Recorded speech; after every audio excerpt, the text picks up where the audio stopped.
This episode we drive into Milford Sound via Lake Te Anau. Along the way we take time to enjoy the spectacular scenery. We went on a boat cruise of Milford Sound with our son Tim and daughter-in-law Luan. If you have not been into Milford Sound, you will be stunned by the vista of the mountains and waterways we visited. We are just cruising and we welcome you along for the ride.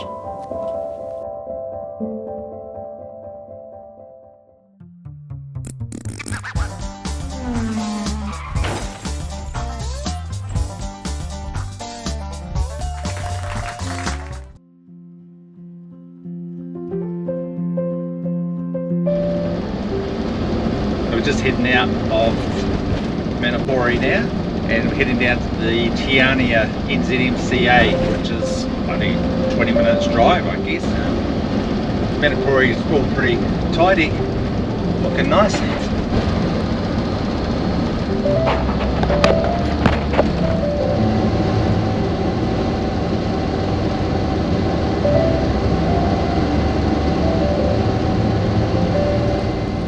Here we are, arriving at Lake Te Anau. Lake Te Anau is 65 kilometres long, and at the top tip is the Milford track, and at the bottom is the Kepler track. We'll just go here. Perfect. We're just stopping in Te Anau Township to stock up on supplies, as there's not much shopping in Manapori. There's also a supermarket here if you need it. We're just getting limited supplies, so the 4-square will do the job. How did you go? Good. What are the mandarin prices like? $5. That's not good. Let's put this wee S bend in now. So.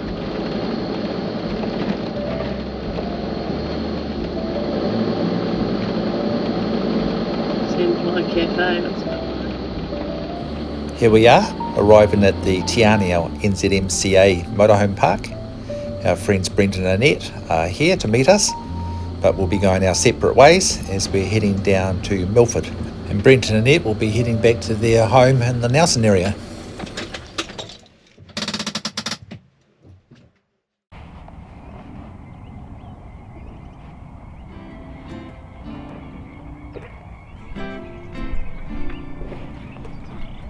Well, look at that, the sun's back out again after having quite a few days of rain through Manapori and Monkey Island. Today is a special day because we're getting to meet our son and daughter-in-law in Milford. They're working there on the Real NZ Journeys boat. So I think it's about a 2-hour drive there, and we'll be taking you along with us. It's time to get the solar panels in from the camper and get on the road. We just finished our 3 nights at the Te Anau NZMCA camp. Nice big gravel area, and there's a McEwen's across the road that has a dump station, so we're going to go there now to get fuel and get rid of our waste.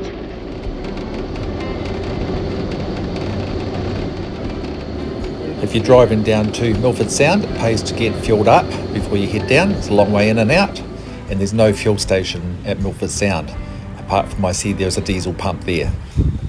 So anyway, we get some food from town before we head off, and then we're going to follow up the side of Lake Te Anau towards Milford Sound.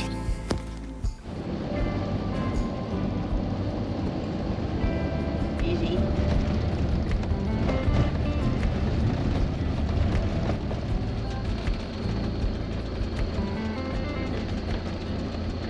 Just pulled into Anau Downs to have a look. There's a jetty and things here. This is where they leave to go over to the Milford track. In 1888, Quinton McKinnon was commissioned to cut a track from Lake Te Anau up the Clinton Valley.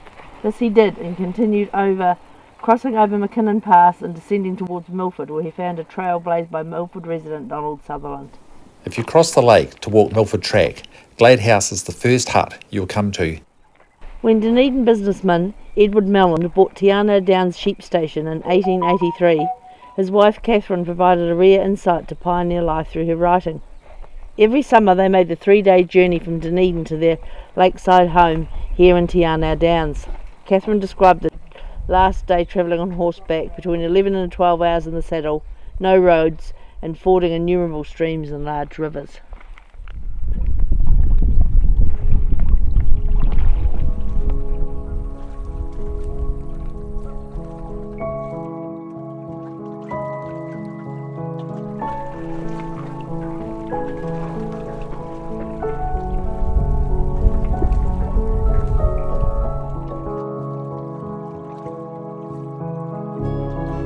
1899, the SS Tarawera began to provide lake excursions and trips to the Star to Milford track, a service that continued until 1997.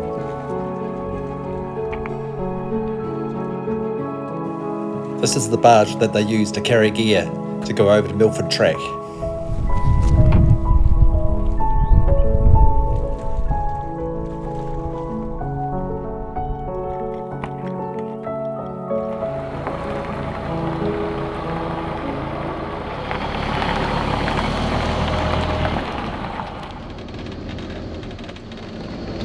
Today's drive is not so much about the destination, but more about the trip. It's a stunning road to drive with mountainous scenes. Sure, it's a real tourist spot, but it has to be seen to be believed. And we'll be taking our time and stopping where we can.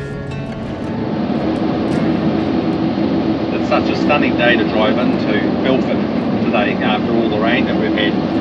And the other thing is quite nice, we've got a lot of wind, so all that wind's dropped off as well, which is particularly good when you're driving a camper over the top of mountains. I heard a lot of people have said that when they come in here they catch the bus in from Te Anau and back out again. There's a couple of reasons for that. You know, obviously the road's pretty tough going, stones, buses going through here and tourists. But the other thing is there's really not a lot of parking at the other end. There is a car park in there, but it's $10 an hour, so if you're staying the day, $70 or $80 for their parking fees. I believe you can go down by the lake further back if you're willing to walk in and park up there.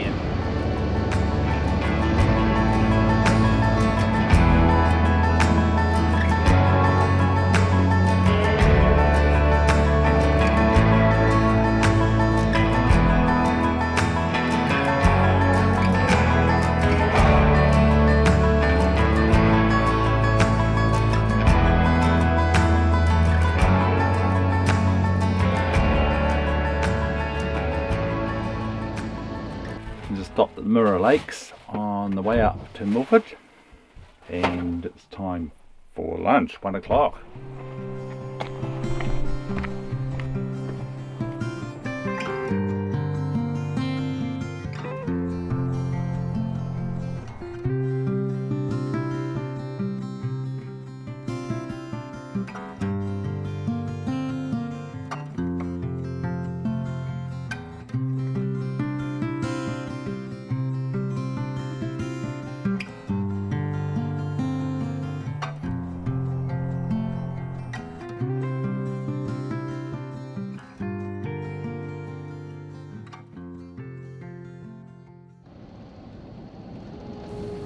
We're going to pop into the Cascade Creek dock camp, which is at the foot of Lake Gunn. There's many dock camps along the road, but this is the last one before we start heading up to the Hymer Tunnel and down into Milford Sound.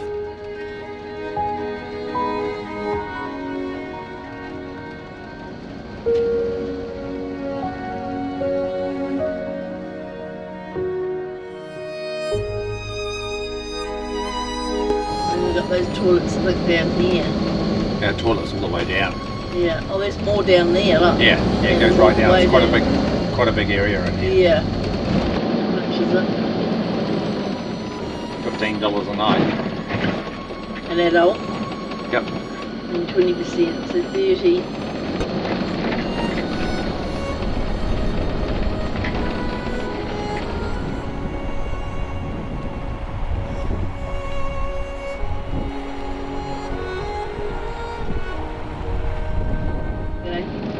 Buses. Down here, don't we? Look at the bouncy that was.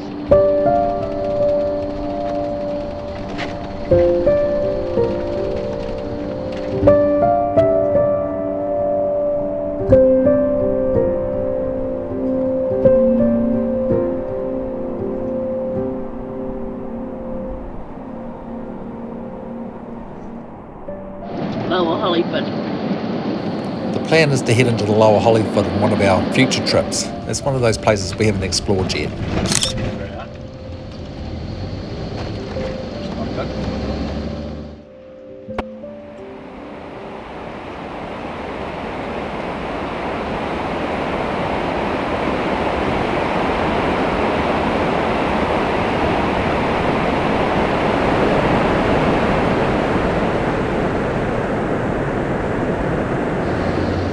This is the final climb up to the entrance of the Hymer Tunnel, and the road so far has been pretty good, and possibly this is the most difficult section of the road leading up to the Hymer Tunnel, where we have to wait for a wee while till the road opens up, as the Hymer Tunnel is only single lane. The tunnel was opened in 1954, 19 years after it was first started construction, and it is 1.2 kilometres long. We're going to go through the Hymer Tunnel, and it's a downhill trip, this one.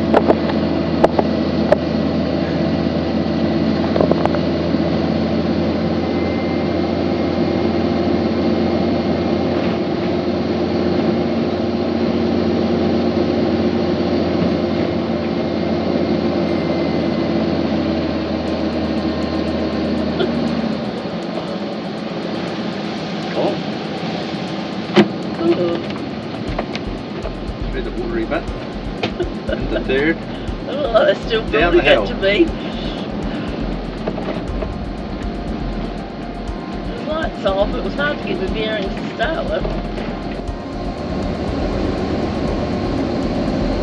30k speed limit.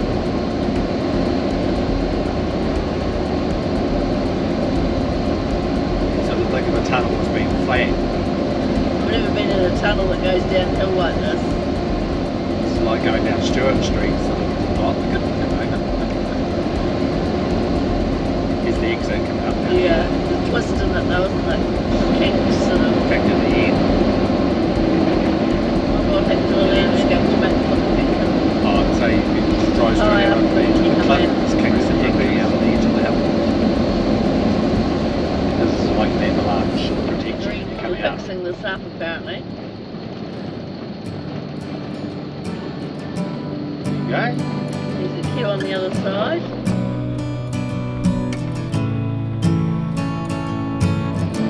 We're going down the East Bend. Yeah. We know what happened last time we were on East Bend. Oh yeah. Bang. That's a big bait.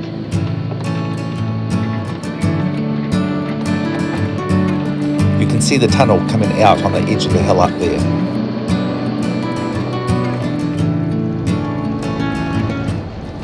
So I hope that gives you a good idea of what the Milford Road is like. So we're just going to meet up with our family when they finish work today, and then tomorrow we'll head out on the Southern Discoveries boat.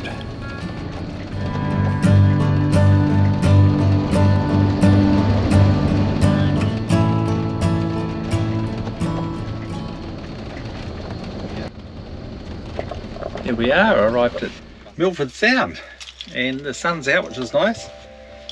And Amanda's sussing out a coffee before we meet our family about 4 o'clock. So on arrival we've got to pay for a park, enter the license plate, select parking time, pay fee. First 20 minutes is free. Oh, okay.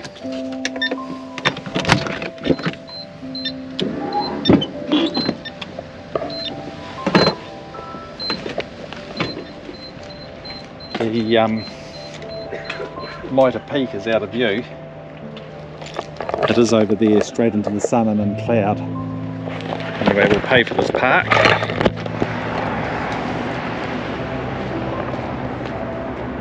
Here's a helicopter taking off from the airport. Certainly be the way to see around over the hills here. Have some spectacular views over the mountains. Anyway, we'll go in and see if Amanda's managed to get me a coffee. Which will be very lovely after driving all that way.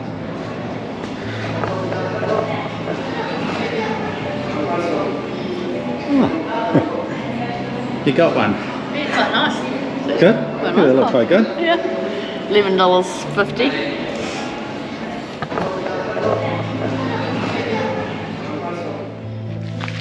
So I'm just going to walk around the foreshore here and go across to where they have the commercial boats going out, which is over there. They're putting in a nice wee boardwalk so that you can get around there easily if you're parked up here at the car park. And hopefully we catch Loan there, who works in the offices while Tim's working on the boats.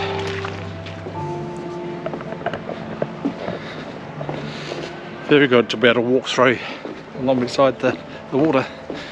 A few people coming now, so they must have come off the boats. They better fit quite a few buses in here. Anyway, we've also got this nice walkway along here.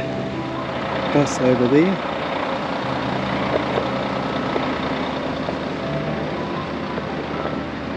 And this is the main terminus that I'm just going into now. It reminds me more of a small airport than a boat terminus. Anyway, they've done a great job. It's all marble. Look at that.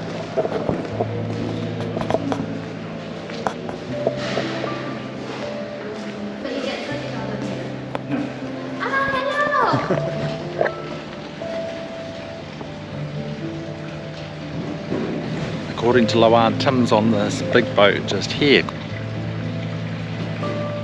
Quite a big setup really. You can see during COVID how it would have been quite hard on them. In fact, we came here just straight after we opened up from COVID. Did one of these boat trips and all these boats were berthed up and not going out. There's only about 2 boats running, and of those 2 boats they're only about, I don't know, a 10th full. So yeah, it's pretty hard on everyone.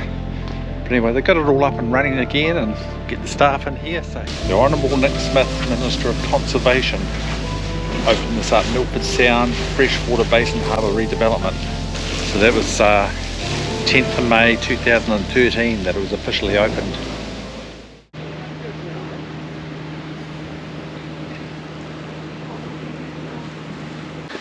Hey! Hello! Hello, Loan. Hi, nice to meet you. Loan's been working for the day, and I think Tim's been working as well. Yeah. Practice you. How many days you gonna stay here? 2 nights. Only 2 nights? Yeah, 2 nights. So the next day where you There's go? not enough to do here for more than 2 nights. Really. It looks like it's going to be a lovely clear day for our journey out on the boat. We've limited our stay to 2 nights. One of the reasons for this is that Loan and Tim are working 10 days on and 4 days off, and we feel it would be unfair to stay the whole 4 days and not give them any rest. Tim tells me he walked something like 40,000 steps around the boat over the day, looking after the tourists on board, and Loan tells me she's very busy there in the office as busloads of people come through.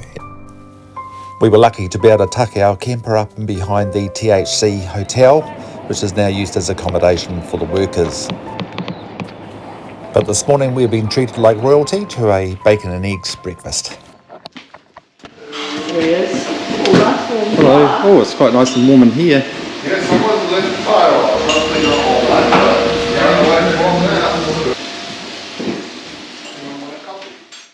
So it's a beautiful day, and we've got everybody along. Oh, look, you can see Mitre Peak up there. You know that one, Loan, Mitre Peak? Loan gets to see Mitre Peak every day.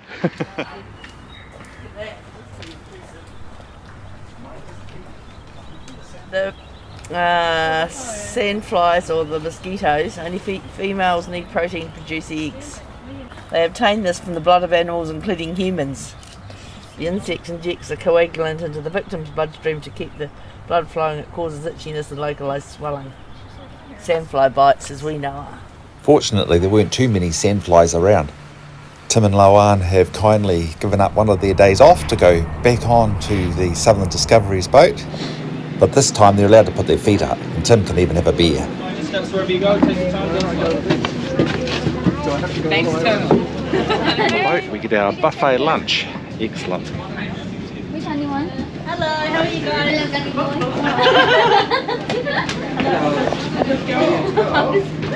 Hello, nice to meet you. My mum and dad. You guys go enjoy it. Thank you. I'm just having That's Dad's, is it? It's Dad's. Pretty nice. Yum. You got roast beef, pork. I've got pork, fish fried, beef, scallop potato, broccoli salad. Yum yum. Sitting down on here. We are committed to preserving this unique paradise and to operating in an environmentally responsible way. And to think they get to enjoy this every day. Anyway, I'll just switch out and let you enjoy the journey.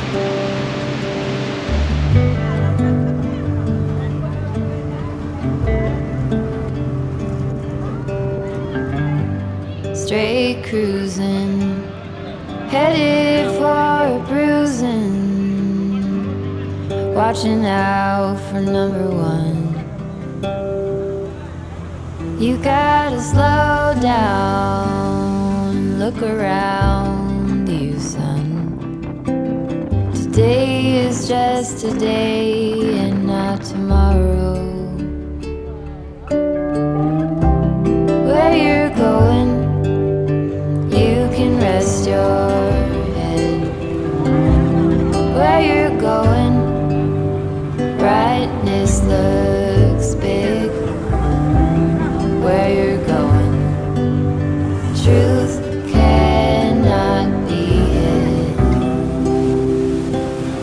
You gotta get going. Easy now. You gotta get going. Easy now.